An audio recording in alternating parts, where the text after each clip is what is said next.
Good morning, everybody. How are we all doing? Sammy and I, People's TV. The dust has settled on the Spurs game. We've got Porto tomorrow night in what is a massive game for Manchester United, for Erik Ten Hag, swiftly followed by a trip to Villa Park. 2 tough away games, and it's been a soggy week. What word are you going to use to describe the week? Soggy is apparently the one I'm using. I'm going to run through an interview that's just been released this morning, a couple of hours ago, with Ten Hag on Sky Sports. Quite an in-depth interview. Erik Ten Hag is certainly defiant. He says he's going to succeed. He's going to end the season with silverware. He speaks about the problems, speaks about himself.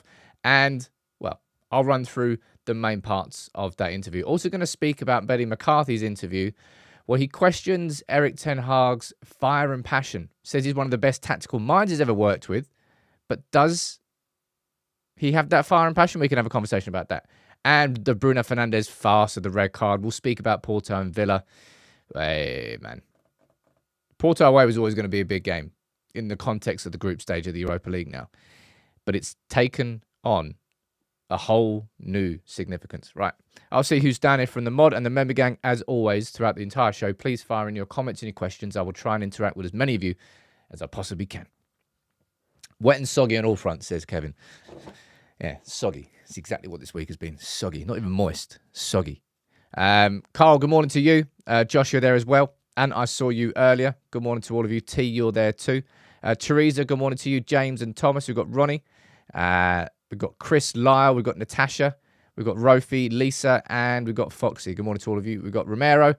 Not Christian Romero, I hope. He was quite decent, but no, Van de Ven was a joke. Matt Frost, how you doing, buddy? Chris Wynn, we've got Rickard, and we've got Ramalingam and Peter Hunt. Good morning to all of you. Hope you enjoyed the show. Let's go. Let's get on with it. And I want to start with this just nonsense. Imagine seeing a headline like this, right? City beating Bratislava last night. Oh, a surprise. Who could possibly have seen that? Pep Guardiola's side equal United's record. Right, okay, what record are you talking about there? They've extended City's unbeaten run in the Champions League to 25 games.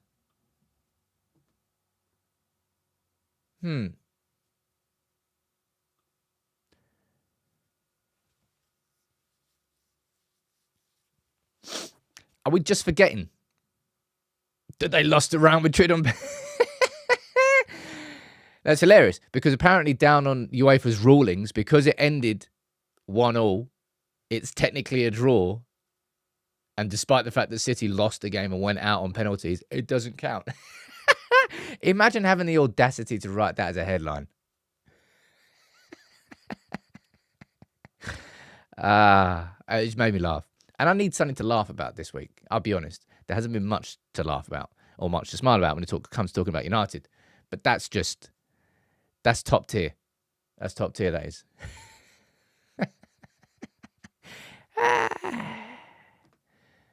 Anyway, right.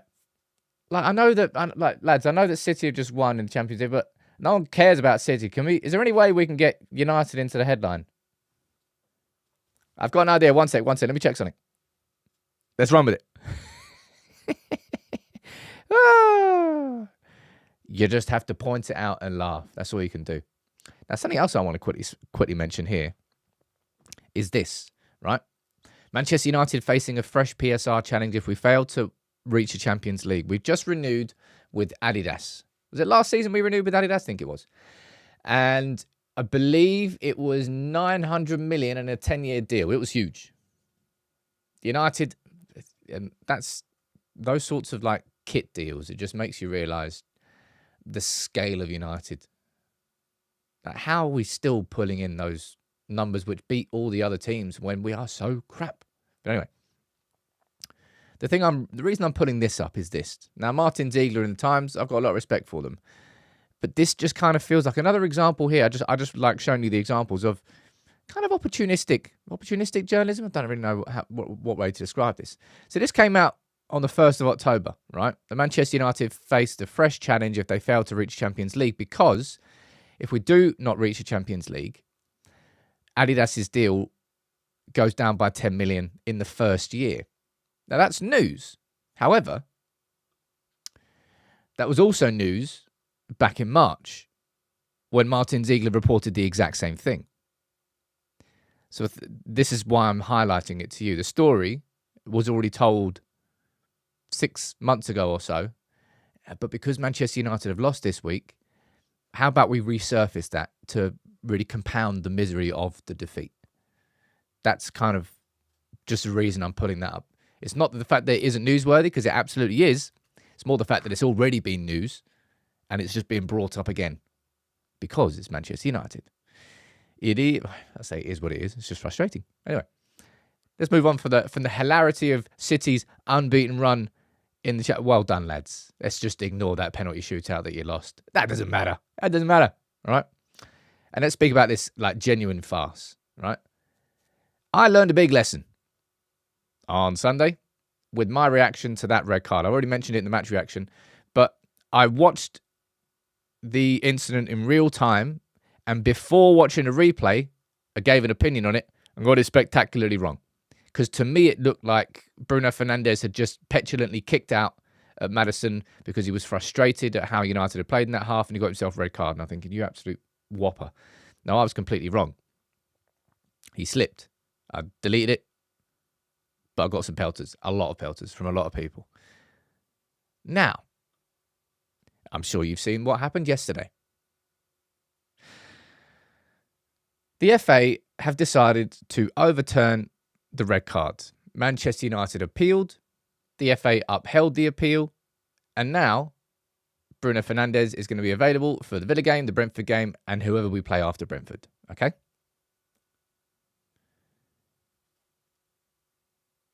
And it means that this is the process, right? When you watched it in real time, I certainly thought it was a red. And I was completely and utterly wrong. The ref thought it was a red. He couldn't see it properly. He was wrong. That is exactly what VAR is there for. It is the entire purpose of why VAR is there. To make sure that the referee and the decision he has made in real time is the correct one. And VAR actually looked at it and went, well, there's not enough of a mistake there for me to overturn it, so I'm going to let it go. And then it's gone to the FA. Like, how many levels of refereeing do you need before they get it fucking right?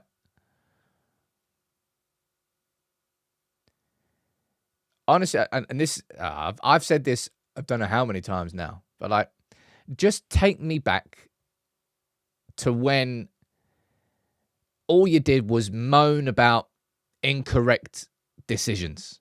Like the one that always sticks in my head, geez, was when Drogba was about 6 yards offside when we played Chelsea right towards the end of the season, and that was that the league? They win it on? Did they win it on goal difference? They won it by 1 point. Anyway, it was about 6 yards offside. It was yards offside, and we just dealt with it. You had to. It was frustrating. It was unjust, but you just moaned about the decision and you moved on. But now, the concept of VAR was to remove the moaning because it would be correct. It would be like scientific almost. You can't argue with the numbers. You can't. But they just passed the buck. Like referees, I don't think they feel like they've got that much responsibility anymore because everything they do is just going to be checked by the man upstairs. And then the man upstairs gets it wrong. And then the man upstairs checks it and go, well, you were both wrong, actually. I'm going to overturn it. And it's a proper farce, man. It was brought in to help the game, and it's just progressively made it worse and worse and worse. And is part of the reason, well, just modern football just doesn't have as much. I don't know the right way to describe it. There's just quite a few elements in the modern game that I just think were kind of unnecessary complications that just weren't needed. And maybe they were brought in to help develop the game and take it forward, but in fact, I think it's made it go backwards. Yeah, Faisal, now that we've all seen that red, now that we've all seen the reaction to it and the fact it's been overturned, was it Chris Kavanagh? Was he the ref? I probably think Bruno's reputation half preceded him with that one. You know, in the same way that Casemiro, after he got his first red card, it felt like he was playing, like he was walking on eggshells. Yeah, I mean, how hard is it to get a good referee? Seriously. Is that simply because the pace of the game has gone so fast that it's so much harder for referees to make their decisions in real time? Okay, well, how about you just interview something called VAR and then help them? Okay, how about you get that right? So they just can't do anything right. It's ridiculous. Chetan, they've delayed the automated offside, which has been working in, World Cup and Euro easily, perfectly, for a while. Nope. It's got to be delayed before it comes into the Premier League. That's just it. Isn't it boring how much... That's one thing. That's so boring how much you talk about referees and decisions. It's like, who gives a toss? I just want to talk about the football. But you can't, especially when you're in a stadium and you're staring at a screen for, 30 seconds too. Was it last season where there were like VAR decisions? I swear, there was one for a Spurs game that lasted like 6 minutes. And like everybody in the stadium was like, huh? And you can't celebrate a last-minute winner now without thinking, is there going to be offside? Is there going to be a foul 3 passes before in the build-up? Moan. And maybe if you moan enough, it will go away. Probably won't. Anyway, what a farce. Anyway, Bruno's going to be available for the next 3 games. Now we go to the main part of today's show. And this interview with Erik Ten Hag. Now, I watched it all this morning. I haven't got the link to it now, so I can't give it to you. But if you go onto if you go onto YouTube, type in Sky Sports, you'll see it there straight away. It's like a 12, 13-minute interview. The first thing I want to say is whoever the lady was that was interviewing him was bang on. She was a really good interviewer. Like, asked genuinely the right questions and allowed Ten Hag to respond, and then had a good follow-up question that kind of dived a little bit deeper into some of his answers. I just thought it was a very good interview. Now, Ten Hag cut a very defiant figure. Someone who he didn't really look too phased. He didn't really look narked at any point. Kind of felt in control of the interview. Now, in the interview, he sort of reiterated that he feels this season will be a success. He reiterated the fact that the problems are a shared responsibility. And I want to pull up a clip here. And this is him speaking about the problems that we've been seeing this season. All right? Nothing is easy, but this is nothing for me to panic about, because I experience it so often with my teams during seasons that you are facing those problems. So we can sort them out. This team can sort this out, and when it's in the individual area, we can sort those problems out. So that's just a little clip. I'm not going to play the whole thing because, well, probably get shut down for copyright. But anybody who's watched it or anybody who's seen some quotes from it, what's your take on the interview from Ten Hag? As I said, the main thing that the first thing I got from it was kind of how calm and composed he was. He wasn't like on edge. It didn't seem like it anyway. Maybe it was because of who was interviewing it. It wasn't Melissa Reddy. I don't know the name of the lady who interviewed him, but I've not actually seen her before. She was very good. And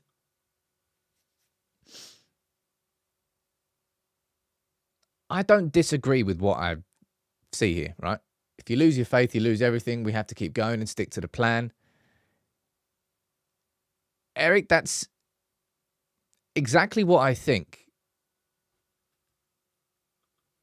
But then you watch that game against Spurs. And look, I'm just going to try and explain. I've already done it in a video, 2 days ago now? I gave a rest yesterday because I thought there's not much point in me doing another video. It didn't feel correct. I gained a lot more, not that I gained a lot more faith. My faith kind of felt justified when I saw the first half against Crystal Palace, in the idea that I was waiting to see a structure. I was waiting to see United playing to a plan and a methodology. It worked against Crystal Palace, and a little bit of faith was probably restored. And then that faith was I'm just speaking about my personal opinion. It got shredded by that Spurs game. So we'd like, Erik, you are not incorrect there in saying the concept of sticking to the plan is what you need to do. But we went into that Spurs game with a plan. And like, sure, I know the game changed. I wouldn't say the game changed after the Bruno red card, but the game kind of got out of United's reach when that red card came. Prior to that, we were still getting shredded and ripped apart. And all the problems that we saw last season existed with a far better starting 11 and far less injuries. And there's only so far that sort of repeated statement of stick to the plan, it's a process, will resonate with United fans when it's mixed in between results like that. And again, I'm just speaking from my own perspective and my own opinion of how my opinion on Ten Hag is shifting. Because I can't just stand in his corner now and say, "Oh, just keep the faith. It's going to work. It's going to work." I have to. United need to pass the eye test for me, right? Numbers wise, going into that Spurs game, we were 19th for goals scored in the Premier League, but 4th in the league for how many we should have actually scored. So we were creating more chances, but we weren't finishing them. That was the numbers going into the Spurs game, and then the Spurs game comes out. John, you're saying we're 6 Premier League games in. Yeah, I know that, John. And as part of those 6 games, look, the Liverpool game, I don't think it was too bad until Casemiro just out of nowhere, 2 massive individual mistakes, and we know what happens when United hit adversity. They just, their asses fall out. The Spurs game was 10 times worse. Because that was after 2 minutes. And it wasn't really an individual mistake. That was just like, well, you're not doing your job. You're not doing your job. You're not doing your job. And you're not doing your job. And you're not marking him at the back post. That was a team goal we conceded. And their asses fell out there. Right? Do you expect there to be... Put it in the comments here, right? What do you expect to see against Porto? Honestly, what do you think you're going to see against Porto? Do you think you're going to see a continuation of what we saw against Spurs, which will be devastating for Erik Ten Hag? Do you think there'll be a full U-turn and a massive reaction from United, and we play like we played against Crystal Palace in the first half, but we score goals and everything clicks? What are you expecting against Porto? I'm going to go down here and read some of your comments out. All right? But I think it was a very interesting interview. If you haven't watched that interview, I would watch it. He's certainly not lacking in self-confidence in his own beliefs and plans. That's one thing I would say. Connor, you're saying Erik Ten Hag's main issue is he's a poor communicator. His English is insufficient and zero charisma or conviction. I've never listened to him speak. He's a waste of time.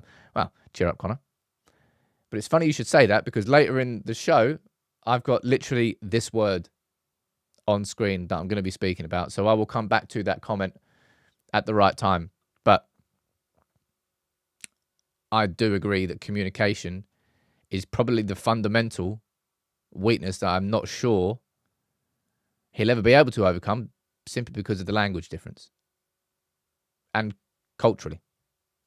And I'll explain that later. There's a couple more super chats, and read these out, and then some more of your comments. Gear, you're saying, Sam, we need to see all the new players adapt. Mazraoui, I think, has adapted pretty well. I think De Ligt, I don't know why Carragher went in so hard on De Ligt for the Van de Ven goal. I think he tried to put it on. It was a bit weird to pick like De Ligt out. By the time that it came to De Ligt, Ugarte should have covered that space. Mazraoui probably could have cut inside. I think anybody going after Rashford was a bit weird. Gary Neville there is a bit weird as well. Like De Ligt, Van de Ven was like running at a full sprint by that point. And he's clear. I think he is one of the fastest players in the whole league. De Ligt was never going to catch up with him. It was a very strange thing for him to go after him. And you're saying might be believable if we could do the basics. Yeah. I mean, there wasn't really anything that we could. Onana saving, 3-4 one-on-ones against Spurs. It's probably the only positive you can take from that game. There was a 10-minute semi-response in the second half where there was a bit of fight. We didn't score, and then we conceded again. So, Rex, you're saying the last few games have been extremely disappointing. Where has the plan been? I expect the same in Porto, and Ineos won't let Ten Hag take the P. But I think it seems like, as I said, Ten Hag, he carries a self-confidence in his own beliefs.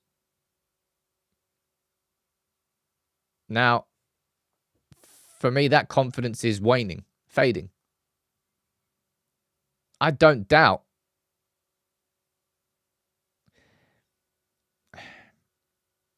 that Ten Hag knows what he wants this Manchester United team to do. But still, we have not seen it consistently enough. It's always fleeting. It's good, crap. Good, double good, triple crap. And that's the issue. He's never been able to be like from a month to month sort of just slow upward trajectory. It's like a roller coaster. That's what United is under Erik Ten Hag. It's a roller coaster. Let me see what else you're saying down here in the comments. Teresa, you're saying, I'd love to see a huge turnaround, but I expect to see more of the same against Porto.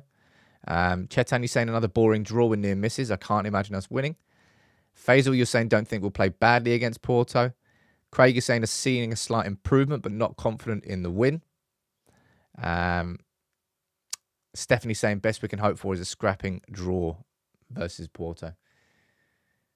Well, I'll save my opinion on what it will be for the starting 11 video. It's going to be coming out at lunchtime today. But following on from Erik Ten Hag's interview, I thought this was an interesting one to pull out. And this is Benni McCarthy speaking. I'm not sure where he's speaking, but he's speaking on it. Clearly, he was asked about Erik Ten Hag after what happened this week. And I saw that article that Andy Mitten wrote yesterday that we spoke about in the live show. And he said, look, when United lose, my phone rings more. It's the same thing with me. I've been asked to go on, I think it's like Turkish TV at like 2:45 or something today. So I'm going to be doing that. But I asked him, so what? I actually did ask him. I said, why don't you ever contact me after United win? He didn't ring me up. No one cares about beating Barnsley 7-0, but it's just a case. Oh yeah, Carl, I didn't even realise that. That is awful of me. I suppose I don't really look at the numbers that much, but we've hit 450k. That's wicked. My dream and ambition was for us to hit 500k by the end of the year. And maybe we'll be able to put out some content that really resonates with people, like the stadium deep dive, and then it will happen. But maybe not. I'd love to start a little road to 500k. Might bring some sort of more interactive stuff to the live shows. But anyway, I want to run through this. Benni McCarthy saying that Erik Ten Hag lacks the fire and passion. And I'm going to run through what the exact quotes are. He said, in modern football, I believe that players want to see a bit more passion in their coach. They need to feel that the coach is with them and willing to fight alongside them. Tactically, I think Erik is at the top. He lacks a bit of fire, that passion, and that's where we differ, him and I. Now, what's your take on what Benni McCarthy said there? As I said, I'm presuming he was kind of asked directly. It's a little bit of a twist in the knife in. If we rewind to before Erik Ten Hag came in, and we were looking at all the candidates, and like Ten Hag ticked every possible ticked every possible box that we could have asked for. Like in terms of, he was an up-and-coming manager. He had shown pedigree with Ajax. He'd done it in the Champions League. He'd won league titles. He had a complete system. He had a philosophy. He'd used youth players. He's got his best, well, I think his best, the years that he would be remembered for ahead of him in his career, all of those things he had for him. Now, in terms of tactics, I think he also had I could happily explain, and I've tried to over a few times, but it's kind of hard to do now, what Ten Hag's tactics and approach is. Really clear and obvious at Ajax, not so much at United. And pressure makes you do strange things, by the way. But in terms of that, lacking that bit of fire and passion, I don't think I've ever looked at Ten Hag on the sideline and thought, like people are going to be, I don't know, going for Mourinho, maybe. And so, that's somebody who's got... I don't think Ten Hag's that quiet on the sideline. I think he's pretty animated. I think he is quite vocal. I actually think he does have a bit of fire and passion. But obviously, Benni McCarthy has seen more of him from the inside. Not physically, but I don't know. I just think... I wouldn't say that he lacks that fire and passion. And going back to the super chat that was sent in by Connor, I think this is a big part of it. And it probably is the part of it. Because my mind works in sort of logic. I'm quite a practical person. And I look at this United team and I'm thinking, how on earth can Erik Ten Hag, Ruud van Nistelrooy and Rene Hakke, 3 managers, be managing this team, be working on a system the whole of pre-season and training 3-4 times a week? How can they go into a game and just not look like they know what they're doing?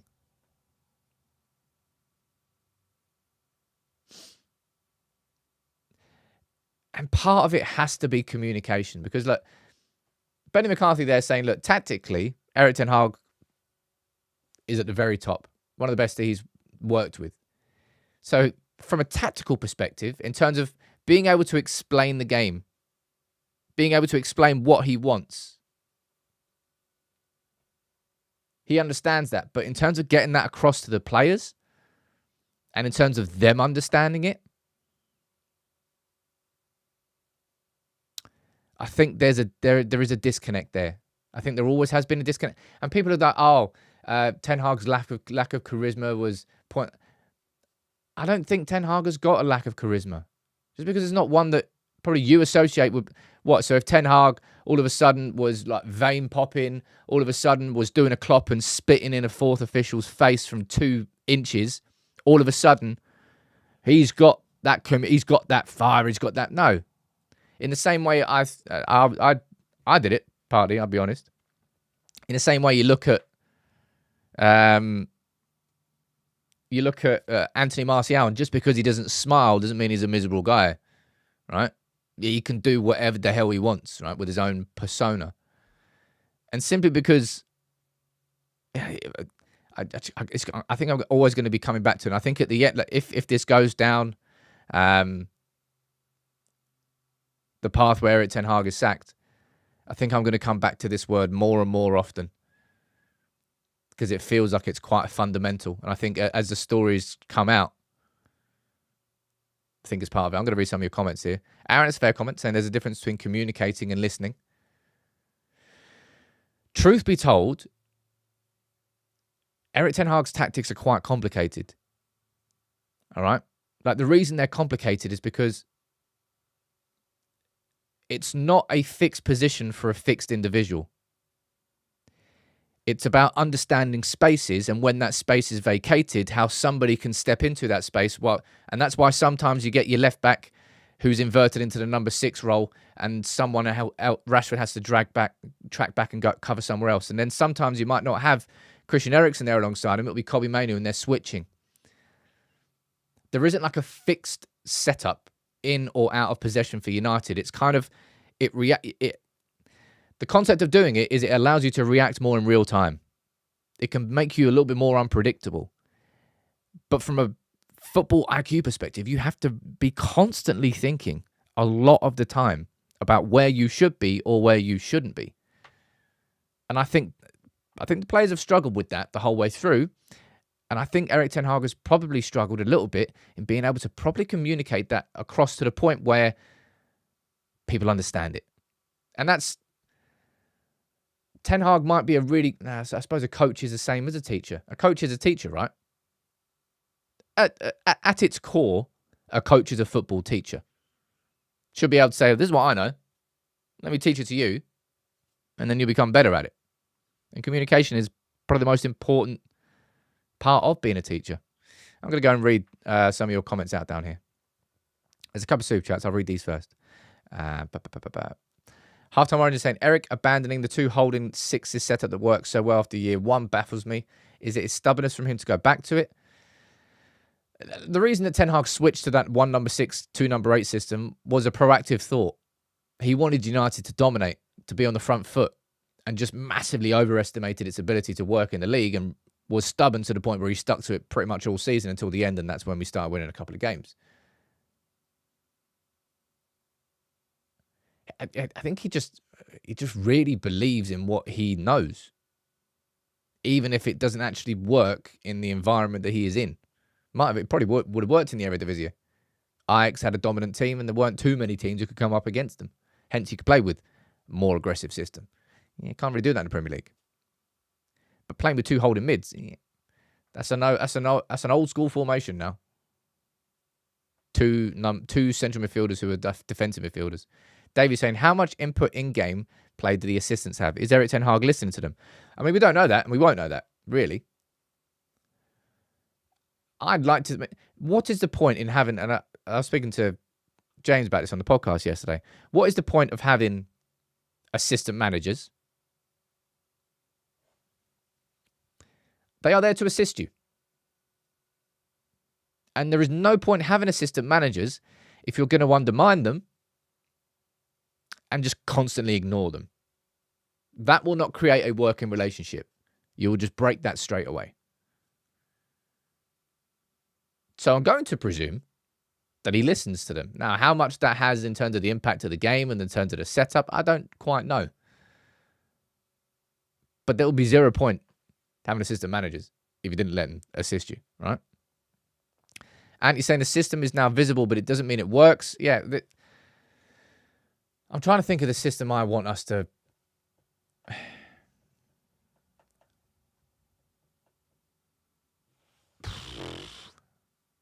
This is kind of where I'm at a loss.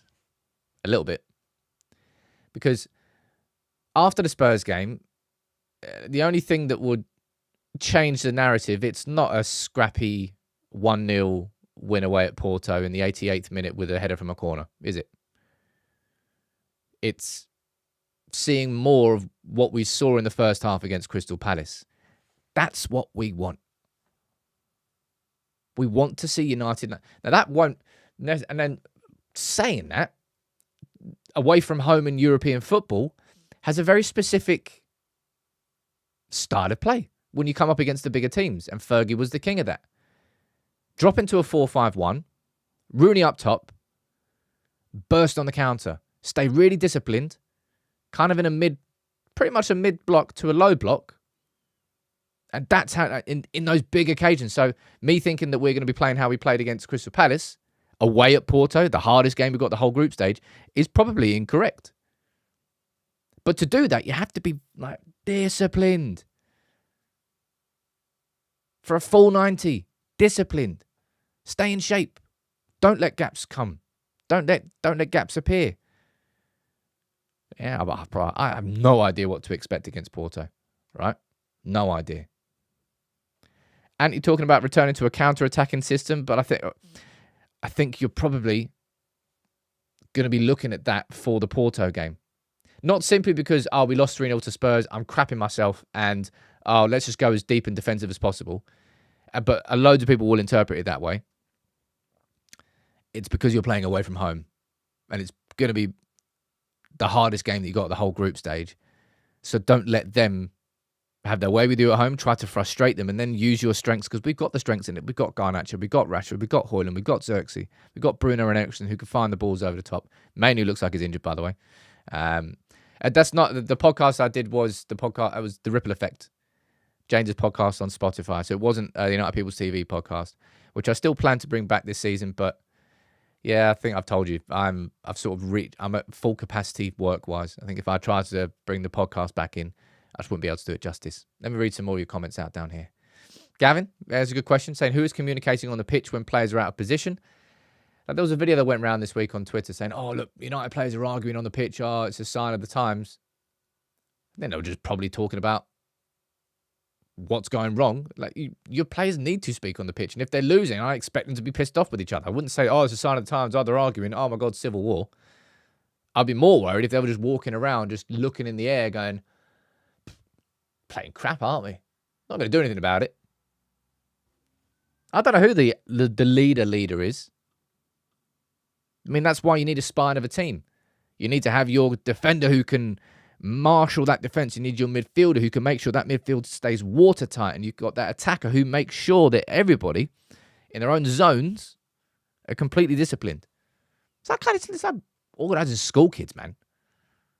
Man United. Really is.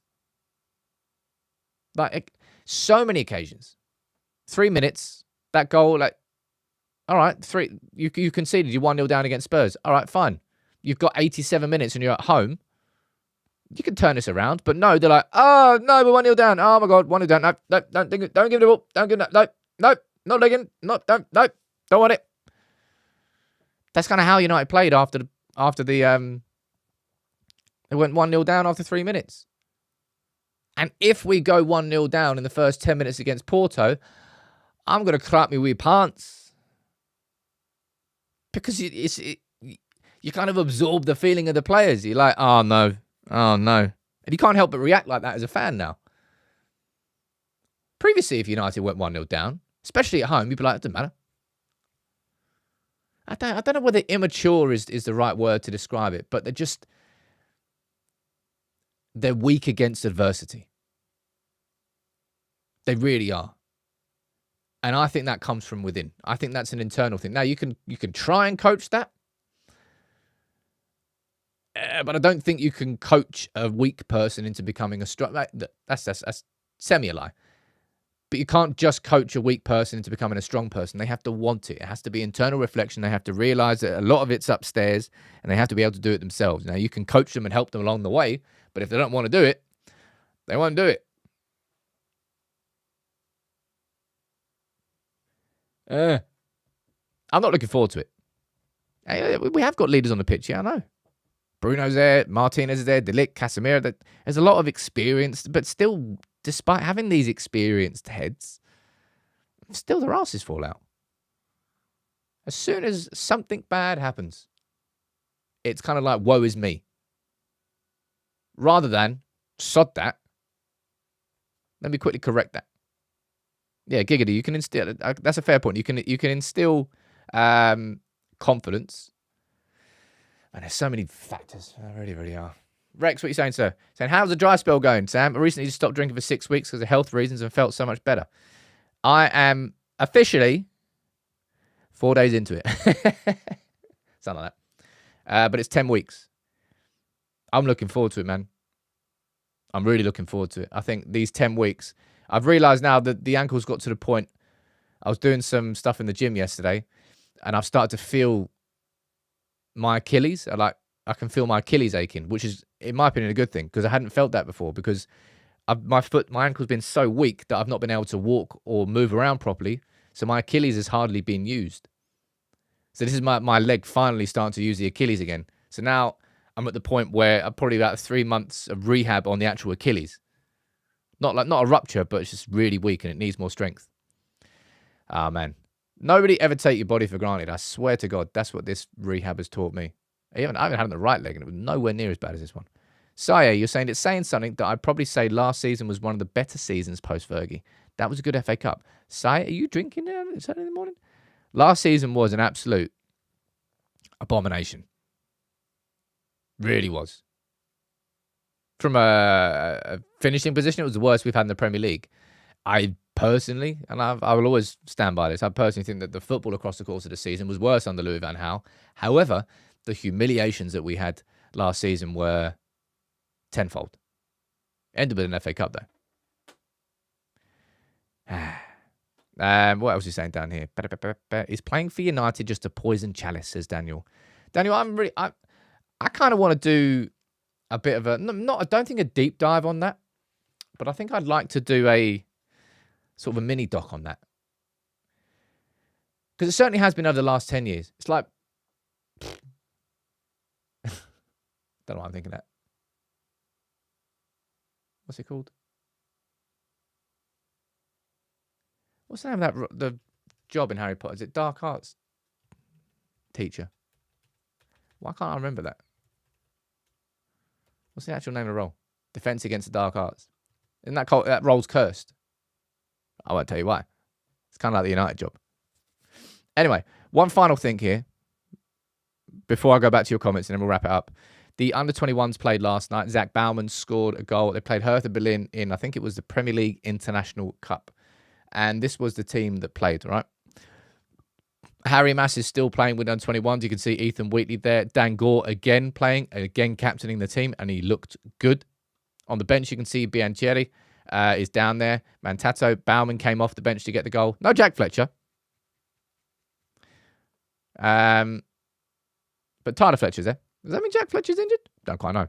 Anyway, it was Baumann who got the equaliser, and Dan Gore did look good again, but it's just... I don't know whether Dan Gore will actually break through at Manchester United, but I'm still kind of like to think that he has an opportunity. I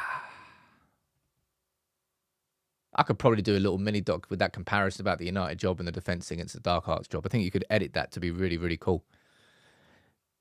I think so anyway. But anyway, look, right. Truth be told, Ten Hag still carries the persona of a man who has confidence in what he's doing. Now, a lot of that confidence feels unjustified given how we're playing. But he seems to really be confident that he's got the support from within. That can, in my opinion, I think at the start of the week I said, there's no way that Ineos were making their decision off the back of 2 games. But I think the scale of that defeat to Spurs, in my mind, I was thinking they're going to give him until November and the 3rd international break to really show where the development is there. If these 2 games go as badly as they could go, they might accelerate that to October. And that's just a personal opinion. Sai, you're saying minus Crystal Palace, no team truly destroyed United. Also, how many United teams can say they won anything? I mean, you really are holding on to last season being a positive. Jeez. Ten Hag's first season was infinitely better than his second season. Infinitely. Man, take me back. The first season, the honeymoon period. Man, there's a reason they call it honeymoon period. Same with the relationship. Woo. Everyone's nostalgic about honeymoon periods in life. Right, last couple of minutes of the show. Fire in any questions that you have or anything you don't think I've spoken about. And if you can, please do drop a like on the video. It makes a big difference. Pyro saying he needs to do a video about Ole Zira because there's a lot of nostalgic people around. When the interview came out with Solskjaer, and he said, of course, I'd love to be manager of United again. I said, if I could choose one United manager to have a true football structure behind him at the time when he was at the club, I would have chosen Solskjaer. I would have loved to have seen whether that made the difference with Solskjaer. So I think from an internal perspective, of course, he knew exactly what it meant to be United, and he could portray that. Tactically, he was a little bit weak and inefficient, but would it really have made all that difference if he had the structure behind him and the support? And it's not just the support in terms of money. I've always say that, reiterate that, but maybe. And a lot of people might say the same thing about Mourinho, and they would have loved to have seen Mourinho with that support. But in my opinion, Mourinho hits the 3rd season in every club he exists in. And I think the same thing would have happened with Mourinho, just in a personal opinion. Thomas, I want a deep dive on Luke Shaw always being injured. That's not worth a deep dive, but that's not even worth a mini doc if I'm being completely honest. It's not interesting enough. Luke Shaw's going to leave at the end of the season. End of story. I don't really think it's worth too much more of our time. Sam, don't come back with turkey teeth tomorrow. I'm not going turkey, mate. My teeth are good. My teeth are fine. What's the main reason we're not consistent with our results, says Bunny? Well, there's $1 million question. Is it application of the players? Is it application of the tactics? Is it the coaching and the training that goes on every single week? Nobody knows. You can't put your finger on one thing because, honestly, they're all true. They're all true. Linton saying the football under Ole was the worst I've ever seen. I don't care what anybody says. nothing will beat Van Gaal. Nothing will ever beat that Van Gaal football in terms of how utterly torturous it was to watch. Genuinely, like, nothing will ever get closer to watching paint dry than that United team. Right, I'm going to wrap this up for today. As always, thank you for tuning in. Even during these soggy weeks, we're all here Monday to Friday.